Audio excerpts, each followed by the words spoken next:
Computer दो चीजों से बना हुआ है, हार्डवेयर और सॉफ्टवेयर। हार्डवेयर में भी सबसे इंपॉर्टेंट चीज होता है इनपुट डिवाइस। हेलो फ्रेंड्स, स्वागत है आप सभी का पीएम कंप्यूटर इंस्टीट्यूट में। आज की वीडियो में हम जानने वाले हैं इनपुट डिवाइस के बारे में। इनपुट डिवाइस क्या होता है, कंप्यूटर में कैसे काम करता है, कौन कौन से काम करता है, और सबसे बड़ी बात, कितने टाइप्स के इनपुट डिवाइस होते हैं। तो चलिए लेट्स स्टार्ट दिस वीडियो। सबसे पहला टर्म आता है, आखिर इनपुट डिवाइस होता क्या है, what is an input device. तो देखिए, इनपुट डिवाइस वह हार्डवेयर उपकरण है, हार्डवेयर कंपोनेंट है, जिसकी सहायता से हम कंप्यूटर में डेटा, निर्देश या जानकारी प्रदान करते हैं या फिर कहे तो भेजते हैं। इनपुट डिवाइस, इनपुट किससे बना हुआ है, दो शब्दों से बना हुआ है, इन और पुट। इन यानी अंदर और पुट मतलब भेजना। अगर आप अंदर की तरफ कंप्यूटर में कोई जानकारी, कोई इंस्ट्रक्शन, कोई कमांड भेजना चाहते हैं, उसके लिए आपको एक इंटरमीडिएट कहे तो मीडियम की जरूरत होगी, माध्यम की जरूरत होगी, और वो माध्यम की भूमिका आपका इनपुट डिवाइस निभाता है। सारे डिवाइस जो इनपुट का काम करते हैं, बाहर से डेटा को अंदर लेकर जाते हैं कंप्यूटर के, वो सारे इनपुट डिवाइस कहलाते हैं। और आगे यहाँ पर कुछ और बताया गया है। सरल शब्दों में कहे तो जिस भी माध्यम या डिवाइस से हम कंप्यूटर के अंदर कुछ भी दर्ज करते हैं, उसे इनपुट डिवाइस कहते हैं। जैसे कि आप अगर मान लीजिए आप कंप्यूटर से कोई क्वेश्चन कर रहे हैं, आप क्वेश्चन करने के लिए सबसे पहले आपको क्वेश्चन को कंप्यूटर के पास भेजना होगा, तभी तो वो उसे प्रोसेसिंग करके आपको जवाब देगा। तो भेजने के लिए जो माध्यम आप यूज करेंगे, आप अगर बोल कर कोई क्वेश्चन करना चाहते हैं तो उसके लिए आप माइक का यूज करेंगे, तो माइक एक माध्यम हो गया। अगर आप लिख कर कोई चीज पूछ रहे हैं तो आप कीबोर्ड का यूज करेंगे, तो कीबोर्ड एक माध्यम हो गया। अगर आप और भी कोई माध्यम चूज करते हैं तो वो सारे माध्यम जिससे आप बाहर के डेटा को, बाहर के कमांड को कंप्यूटर के अंदर भेजते हैं, वे सारे डिवाइस को, वे सारे माध्यम को इनपुट डिवाइस कहा जाता है। इसके बिना कंप्यूटर सिस्टम यूजर से कमांड प्राप्त नहीं कर सकता और निष्प्रभावी होता है। आपको पता ही होगा, जो कंप्यूटर है वो बिना कमांड के कोई भी काम नहीं करता। अगर वो ऐसा पड़ा है और आपने कहा भी नहीं कि वो ऑन हो जाए, चालू हो जाए, या फिर ये काम करे, वो काम करे, वो कुछ भी नहीं करेगा, वो चुपचाप पड़ा ही रहेगा जब तक कि उसे कमांड दिया ना जाए, उसका बटन ना प्रेस किया जाए, उसे कमांड ना दिया जाए। तो कमांड देने के बाद ही आपका कंप्यूटर काम करता है। तो कमांड देने के लिए भी जरूरी है आपका इनपुट डिवाइस। अगर इनपुट डिवाइस नहीं है तो कंप्यूटर एकदम निष्प्रभावी है, कोई भी काम का नहीं है। ठीक है, इनपुट डिवाइस के बारे में आपको पता चल गया होगा। अब इनपुट डिवाइस के टाइप्स को देख लेते हैं, आखिर इनपुट डिवाइस कितने टाइप्स के होते हैं, कैसे उनका यूज होता है। देखिए, सबसे पहला है मुख्य और सामान्य इनपुट डिवाइस, यानी कि स्टैंडर्ड इनपुट डिवाइसेस। इसमें आपका सबसे पहला आता है कीबोर्ड। कीबोर्ड के बारे में सभी लोग जानते होंगे। ठीक है, देखते हैं। मुख्य कार्य, कीबोर्ड का सबसे मेन फंक्शन टेक्स्ट, संख्यात्मक डेटा और विभिन्न शॉर्टकट कमांड्स को टाइप करके कंप्यूटर सिस्टम में भेजना, यह सबसे मेन काम होता है कीबोर्ड का। अगर आप बाहर से कोई टेक्स्ट, संख्या हो, या फिर शॉर्टकट कमांड हो, या फिर कुछ भी हो, अगर आप कंप्यूटर के अंदर भेजना चाहते हैं तो उसके लिए आप यूज करेंगे कीबोर्ड का। यहाँ पर सबसे पहले वास्तविक उपयोग और उदाहरण रियल लाइफ एग्जांपल से समझिए। नाम या पता लिखना हो, यानी कि टेक्स्ट एंट्री करनी हो। ऑफिस में पत्र या दस्तावेज टाइप करना हो, यानी कि डॉक्यूमेंट ड्राफ्टिंग करनी हो। सॉफ्टवेयर में डेटा एंट्री करना हो, यानी कि डेटा एंट्री ऑपरेशंस करना हो। ये सारे के लिए आपको कीबोर्ड की जरूरत होगी। यहाँ पर मेरे पास कीबोर्ड का इमेज आप यहाँ पर देख सकते हैं। हालांकि ये छोटा दिखाई दे रहा है, काम करता हूँ मैं आपको बड़ा। यहाँ पर देखिए, यहाँ पर आपको कीबोर्ड अच्छी तरीके से दिखाई दे रहा है। अब आपको कीबोर्ड की कीज के बारे में, जो बटन होते हैं उनके बारे में कुछ बता देते हैं। चलिए, सबसे पहला यहाँ पर आप टॉप लेफ्ट कॉर्नर में देखेंगे, सबसे पहला बटन है एस्केप, ESC। इसका यूज वहां किया जाता है जहां पर आप एक्शन को कैंसिल करना चाहते हैं। अगर आप कंप्यूटर में कोई एक्शन परफॉर्म कर रहे हैं, आपको इमीडिएटली उसे कैंसिल करना है, तो आप एस्केप बटन का यूज करेंगे। ठीक है, उसके बाद यहाँ अगला, यहाँ पर उसके बाजू में आपको मिल जाएगा फंक्शंस की। यहाँ पर F1 से लेकर F12 तक टोटल 12 फंक्शन की होते हैं, और हर एक फंक्शन की का अपना काम होता है। जैसे F1 का यूज किया जाता है बहुत सारे एप्लीकेशन में बतौर हेल्प, F2 का यूज किया जाता है बतौर रीनेम, F3 का ऑटो टेक्स्ट, F4 का रिपीट, F5 का रिफ्रेश और स्टार्ट, ये सारी चीजों का यहाँ पर यूज किया जाता है। तो जितने भी फंक्शंस की आप यहाँ पर देख रहे हैं, F1 से लेकर F2, इन सारे का अपना अलग अलग काम है। उसके बाद आपको नीचे यहाँ पर न्यूमेरिकल कीज मिल जाते हैं, आप इनका यूज कर सकते हैं संख्यात्मक नंबर्स को दर्ज करने के लिए कंप्यूटर के अंदर। उसके ठीक नीचे आपको अल्फाबेटिकल कीज मिल जाते हैं, इनका यूज आप कर सकते हैं टेक्स्ट को कंप्यूटर के अंदर में भेजने के लिए। और उसके नीचे आपको यहाँ पर कुछ मॉडिफिकेशंस की मिल जाते हैं। अब मॉडिफिकेशंस की का मतलब है सहायक कुंजी, जिनका यूज ज्यादातर शॉर्टकट्स में यूज किया जाता है, या फिर अगर आप किसी कुंजी का यूज कर रहे हैं तो इनका यूज सहायक कुंजी के रूप में किया जाता है। और आपको राइट साइड में आप यहाँ देखेंगे तो 4 कुंजी और मिल जाएगी, इनको बोला जाता है एरोस की। यहाँ पर आप सबसे पहले देखेंगे तो ये टॉप, ये अप एरो है, ये राइट एरो है, ये डाउन एरो है, ये लेफ्ट एरो है। ये चारों कुंजी का यूज किया जाता है मूवमेंट के लिए। उसके बाद एकदम राइट साइड में आप देखेंगे तो यहाँ पर आपको न्यूमेरिकल की पैड दिखाई देगा, यहाँ से आप संख्यात्मक कोड को अपने कंप्यूटर में दर्ज कर सकते हैं। ऐसा ही और भी कुंजियां यहाँ पर आपको कीबोर्ड में उपलब्ध दिखाई देती हैं, जिनका यूज किया जाता है इस लिखित डेटा को कंप्यूटर में भेजने के लिए। ठीक है, अगर एक नॉर्मल कीबोर्ड की बात की जाए तो नॉर्मल कीबोर्ड में 104 कुंजियां होती है। क्वेश्चन बार बार करता है कि नॉर्मल स्टैंडर्ड कीबोर्ड में कितनी कुंजियां होती है, कितने बटन होते हैं, तो आपको ध्यान में रखना है 104 कुंजियां। ठीक है, आपके जानकारी के लिए बता दें तो कीबोर्ड का जो ढांचा था, कीबोर्ड का जो स्ट्रक्चर था, वो सबसे पहले क्रिस्टोफर लैंथम सोल्स ने डिजाइन किया था, इसलिए father of keyboard Christopher Latham Sholes को कहा जाता है। उन्होंने ही इसका प्रोटोटाइप डिजाइन किया था। बाद में बहुत सारे साइंटिस्ट आए और उस पर, और आज का आप आधुनिक मॉडर्न जो कीबोर्ड देख रहे हैं वो बनकर तैयार हुआ है।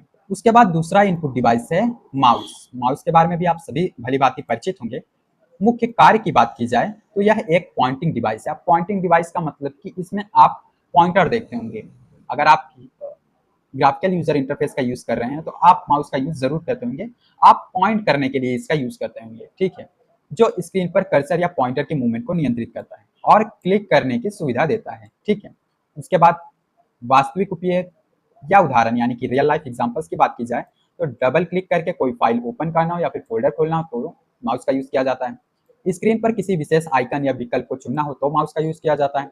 वेब पेज या लंबे डॉक्यूमेंट को व्हील की मदद से स्क्रॉल करना हो तो माउस का यूज किया जाता है। यहाँ पर आप इमेज देखेंगे। अब मैं आपको बड़ा इमेज दिखाता हूँ। यहाँ से ये आप देखिए, आप अपनी स्क्रीन पर माउस को देख सकते हैं। अब इसके बारे में थोड़ी जानकारी ले लेते हैं। इसमें टोटल 3 बटन होते हैं, 3 बटन होते हैं और एक व्हील होता है। देखिए, सबसे पहला बटन है ये लेफ्ट बटन, जिसका यूज किया जाता है लेफ्ट क्लिक करने के लिए। अगर आप कंप्यूटर में किसी फाइल को चुनना चाहते हैं, सिलेक्ट करना चाहते हैं, क्लिक करके ओपन करना चाहते हैं, डबल क्लिक करना चाहते हैं, तो उस जगह पर आप लेफ्ट क्लिक का यानी लेफ्ट बटन का यूज करेंगे। और अगर आपको किसी फाइल के मेनूज को जनरेट करना है तो आप राइट क्लिक का यूज करेंगे, यानी कि ये वाला बटन राइट बटन।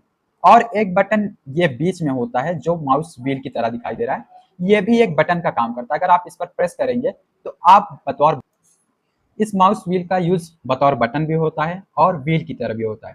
मान लीजिए आप डॉक्यूमेंट बना रहे हैं जिसमें बहुत सारे पेजेस हैं, तो आप पेजेस को अप डाउन करने के लिए इस माउस व्हील का यूज कर सकते हैं और माउस व्हील बटन का यूज कर सकते हैं। 1960 में डॉगलस एंगलबर्ट ने माउस का प्रोटोटाइप तैयार किया था। उसमें उन्होंने एक लकड़ी का माउस बनाया था, इसलिए माउस का फादर डॉगलस एंगलबर्ट को कहा जाता है। इसे आप ध्यान में रखिए। अगला इनपुट डिवाइस है multimedia input device. Multimedia input device, अब इसमें आपका सबसे पहले आ जाता है स्कैनर। देखिए, स्कैनर का मुख्य फंक्शन समझे तो किसी भी कागजी दस्तावेज, हार्ड कॉपी, फोटो या स्टेट को डिजिटल फॉर्मेट जैसे पीडीएफ इमेज में बदलकर कंप्यूटर की मेमोरी में भेज। अब रियल लाइफ एग्जांपल से समझे तो पुरानी या नई भौतिक फोटो को कंप्यूटर में डिजिटल रूप से सेव करना हो तो इसका यूज किया जाता है। सरकारी फॉर्म भरने के लिए आधार कार्ड या पैन कार्ड स्कैन करना हो तो स्कैनर का यूज किया जाता है। महत्वपूर्ण कागजात को डिजिटल फाइल में सुरक्षित करना हो तो स्कैनर का यूज किया जाता है। आप में से ज्यादातर लोग जानते होंगे कि अगर हमें कंप्यूटर के अंदर मौजूद सॉफ्ट कॉपी को हार्ड कॉपी में बदलना हो तो हम प्रिंटर का यूज करते हैं। लेकिन अगर हमारे पास हार्ड कॉपी मौजूद है, कागज में कोई डेटा मौजूद है और उसे हमें कंप्यूटर में भेजना है बतौर सॉफ्ट कॉपी, तो उसके लिए हम यूज करते हैं स्कैनर। आप यहाँ पर स्कैनर का इमेज देख सकते हैं। यहाँ पर हमें क्या करना होता है, अपने डॉक्यूमेंट को यहाँ पर प्लेस करना होता है, उसके बाद वो स्कैन करके हमारे कंप्यूटर में भेज देता है। ठीक है, तो ये भी क्या कर रहा है, बाहर के डेटा को अंदर लेके जा रहा है, तो ये भी एक इनपुट डिवाइस ही है। उसके बाद अगला आप देखेंगे तो अगला है यहाँ पर माइक्रोफोन, जिसे माइक भी कहा जाता है। इसके फंक्शन की बात की जाए तो इंसानी आवाज या किसी भी प्रकार की ध्वनि ऑडियो को ग्रहण करना और उसे डिजिटल सिग्नल में बदलकर कंप्यूटर में इनपुट करना, यह माइक का काम होता है। रियल लाइफ एग्जांपल की बात की जाए तो कंप्यूटर में अपनी आवाज रिकॉर्ड करना, वॉइस रिकॉर्डिंग करना, ये माइक से कर सकते हैं। जूम या गूगल मीट पर ऑनलाइन मीटिंग करने के दौरान भी हम माइक का यूज करते हैं। बिना कीबोर्ड छुए बोलकर जो टेक्स्ट लिखा जाता है, वॉइस कमांडिंग जैसे कहते हैं, उसके लिए भी हमें माइक की जरूरत होती है। तो माइक के बारे में आप सभी लोग जानते हैं। अब ये इनपुट डिवाइस कैसे है ये जरा समझिए। देखिए, अगर हम यहाँ पर बात कर रहे हैं और उस बात को हम रिकॉर्ड करके कंप्यूटर में रखना चाहते हैं तो उसके लिए हमें एक माइक की जरूरत होगी। माइक क्या करेगा, एनालॉग सिग्नल को, जो हम ये बात कर रहे हैं वो एनालॉग सिग्नल है, उसको ये कैप्चर करके डिजिटल सिग्नल में भेजेगा और भेज कर क्या करेगा, कंप्यूटर में स्टोर कर देगा। तो ये बाहर से जो डेटा को अंदर लेके जा रहा है, ये किसका काम होता है, इनपुट डिवाइस का। तो ये माइक यानी माइक्रोफोन, ये भी एक इनपुट डिवाइस ही है। उसके बाद अगला आपका है वेब कैम। अब इसकी फंक्शन देख लेते हैं। रियल टाइम में लाइव वीडियो और फोटो कैप्चर करके कंप्यूटर सिस्टम में इनपुट देना, ये वेबकैम का फंक्शन होता है। रियल लाइफ एग्जांपल्स की बात की जाए तो इंटरनेट के जरिए दोस्तों या ऑफिस स्टाफ के साथ वीडियो कॉल करना, ये वेबकैम का काम है। छात्रों द्वारा घर बैठे ऑनलाइन क्लास ज्वाइन करना, ये वेबकैम से कर सकते हैं। यूट्यूब या फेसबुक पर गेमिंग या टॉक शो लाइव स्ट्रीम करना, ये वेबकैम से कर सकते हैं। देखिए, अगर हम यहाँ पर फोटो क्लिक करते हैं, फोटो क्लिक करके अगर हम उसे कंप्यूटर में भेजना चाहते हैं तो उसके लिए भी हमें एक वेबकैम की जरूरत होती है। ये बाहर के डेटा को अंदर लेके जा रहा है, तो ये भी आपका एक इनपुट डिवाइस ही होगा। उसके बाद तीसरा प्रकार देखिए, गेमिंग और इंटरेक्टिव डिवाइसेस। गेमिंग में कौन कौन सा इनपुट डिवाइस है, इसे देख लेते हैं। सबसे पहला है जॉय स्टिक। देखिए, इसका फंक्शन समझ लीजिए, उसके बाद इसके बारे में डिस्कस करते हैं। यह एक वर्टिकल स्टिक लीवर होता है जो 360 डिग्री पर घूम सकता है। इसका उपयोग गेमिंग ऑब्जेक्ट्स को तेजी से नियंत्रित करने के लिए किया जाता है। अगर आपने कभी ऑनलाइन गेम खेला हो तो आपने जॉयस्टिक का यूज किया होगा। अब जॉयस्टिक में जैसे मान लीजिए आप रेसिंग गेम खेल रहे हैं, तो उसमें आपको कंट्रोलिंग करने के लिए एक जॉयस्टिक प्रोवाइड की जाती है। अब जॉयस्टिक से आप ऑब्जेक्ट को, मान लीजिए आप कार का गेम खेल रहे हैं, तो आपको कार को कंट्रोल करने के लिए जॉयस्टिक का यूज करना होता है। ये 360 डिग्री घूम सकता है। इसमें आपको ऑब्जेक्ट्स को पॉइंट करने की भी सुविधा मिलती है। रियल लाइफ एग्जांपल से समझिए, कंप्यूटर पर हाई स्पीड रेसिंग गेम खेलने के लिए हमें जॉयस्टिक की जरूरत होती है। हवाई जहाज उड़ाने का अनुभव देने वाले फ्लाइट सिमुलेटर गेम्स में इसका यूज किया जाता है। कॉम्बैट और एक्शन गेम में भी कैरेक्टर मूवमेंट के कंट्रोलिंग के लिए इसका यूज किया जाता है।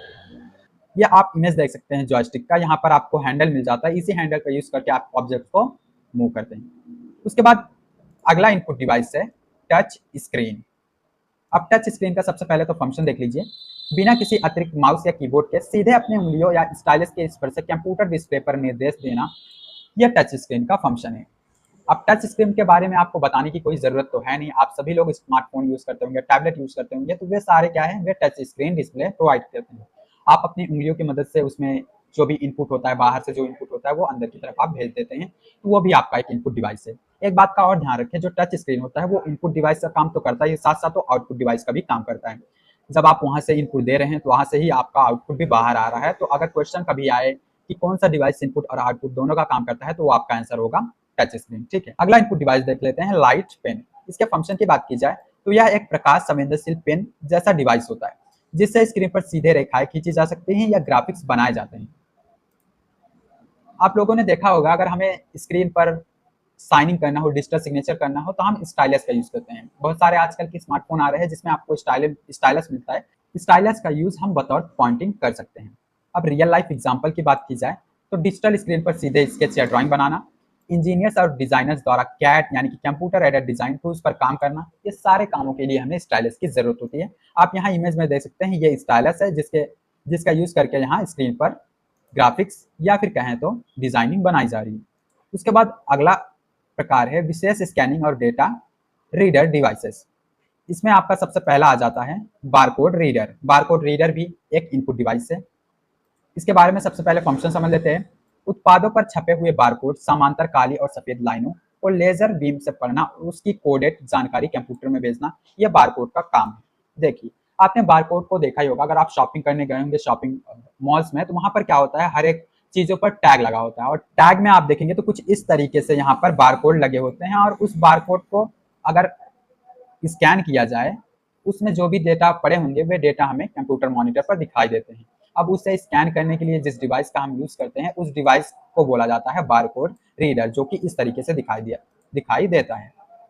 अब इसके बारे में रियल लाइफ एग्जांपल समझ लीजिए।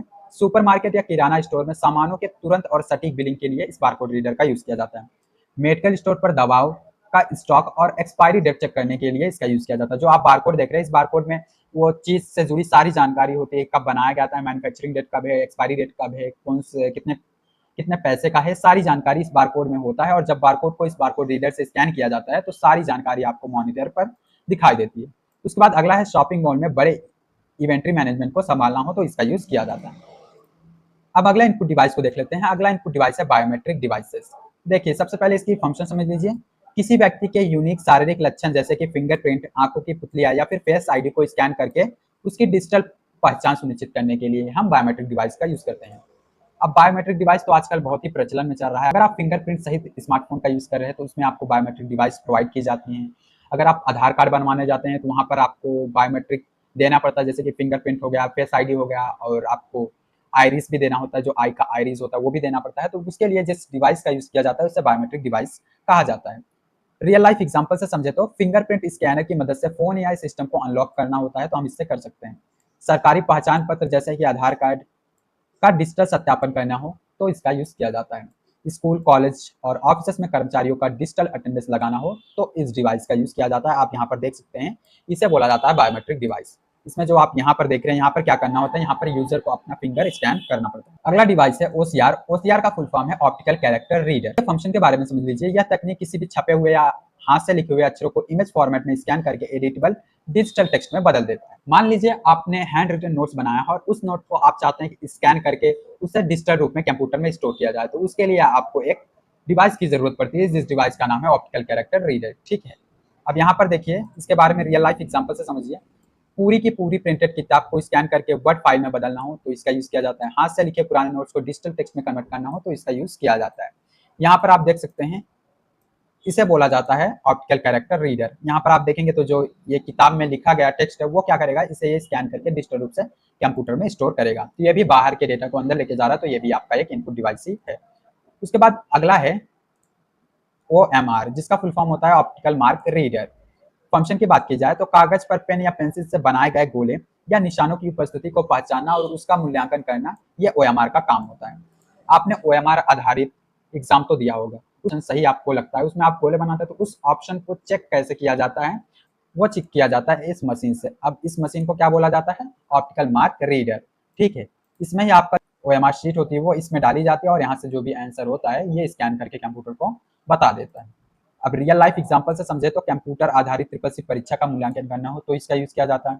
विभिन्न सरकारी और प्रतियोगी परीक्षाओं में OMR शीट की तेजी से जांच करने के लिए इसका यूज किया जाता है। उसके बाद अगला है MICR, यानी कि magnetic ink character reader. Function की बात की जाए, बैंक चेक के निचले हिस्से पर जो विशेष मैग्नेटिक इंक यानी कि चुंबकीय स्याही से लिखे हुए विशेष कोड और चेक नंबर को सटीकता से पढ़ना हो तो MICR का यूज किया जाता है। आपने अगर चेक का यूज किया हो तो आपने देखा होगा कि वहां पर कुछ कोड लिखा होता है मैग्नेटिक इंक से। अब उस कोड का जरूरत इसलिए पड़ता है ताकि कोई गलत तरीके से चेक का यूज ना कर पाए। अब उसको पढ़ने के लिए, उसको जानने के लिए कि चेक जो प्रोवाइड किया जा रहा है वो सही है कि नहीं, बैंक क्या करती है, वो MICR का यूज करती है। ये है MICR। इसमें क्या क्या किया जाता है, चेक्स को इसमें डाल दिया जाता है और जो मैग्नेटिक इंक से लिखे गए कोड होते हैं ये डिवाइस उसे रीड करता है और कंफर्म करता है कि चेक असली है या नकली। ठीक है, अब इसका रियल लाइफ एग्जांपल देख लीजिए। बैंकों में क्लियरेंस के दौरान चेक के प्रामाणिकता और सुरक्षा की जांच करना हो, इसका यूज किया जाता है। लास्ट में परीक्षा उपयोगी मुख्य बिंदु की हाइलाइट्स फॉर रिवीजन, यहाँ पर आप देख लीजिए। सबसे पहला है इनपुट का मूल सिद्धांत। कंप्यूटर के बाहर की दुनिया से डेटा को बाइनरी भाषा यानी 0 और 1 में बदलकर कंप्यूटर के प्रोसेसर यानी CPU तक पहुंचाना हो तो इनपुट डिवाइस का यूज किया जाता है। इनपुट का सिंपल सा मतलब आप ये ध्यान में रखें कि अगर बाहर के डेटा को कंप्यूटर के अंदर में भेजना है तो एक माध्यम की जरूरत होती है, उस माध्यम को इनपुट डिवाइस कहा जाता है। OMR और OCR में अंतर, बहुत लोग इसमें कंफ्यूज रहते हैं। तो देखिए, OMR यानी ऑप्टिकल मार्क रीडर और OCR यानी ऑप्टिकल कैरेक्टर रीडर। OMR केवल पेन पेंसिल के निशानों यानी जो गोले बनाए जाते हैं सिर्फ उसको पढ़ता है, जबकि OCR पूरे लिखे गए अक्षर और शब्दों को पहचान कर टेक्स्ट बनाता है। ठीक है, अगर आप गोले को जो OMR शीट होती है उसको स्कैन करवाना चाहते हैं तो आप OMR डिवाइस का यूज करेंगे, ऑप्टिकल मार्क रीडर। और अगर आप चाहते हैं कि जो टेक्स्ट लिखे गए हैं, चाहे वो हस्तलिखित हो या फिर किताबों में जो टेक्स्ट होते हैं, वो अगर उनको आप स्कैन करके डिजिटल रूप से स्टोर करना चाहते हैं, उसके लिए OCR यानी ऑप्टिकल कैरेक्टर रीडर का यूज करेंगे। लास्ट पॉइंट एक और है MICR का विशिष्ट क्षेत्र। इसका उपयोग केवल और केवल बैंकिंग त्वरित और सुरक्षित प्रोसेसिंग के लिए किया जाता है। MICR जो होता है मैग्नेटिक इंक कैरेक्टर रीडर, यह सिर्फ और सिर्फ बैंक में होता है और चेक को क्लैरिफाई करने के लिए कि वो सही है या नहीं। तो दोस्तों, आज के वीडियो में हमने इनपुट डिवाइस से जुड़ी सारी जानकारी प्राप्त की है। अगर आपको ये वीडियो पसंद आएगा तो वीडियो को लाइक करें, अपने दोस्तों के साथ इस वीडियो को शेयर करें और चैनल को सब्सक्राइब करना ना भूलें। मिलते हैं नेक्स्ट वीडियो में कुछ नए टॉपिक के साथ, तब तक के लिए बाय।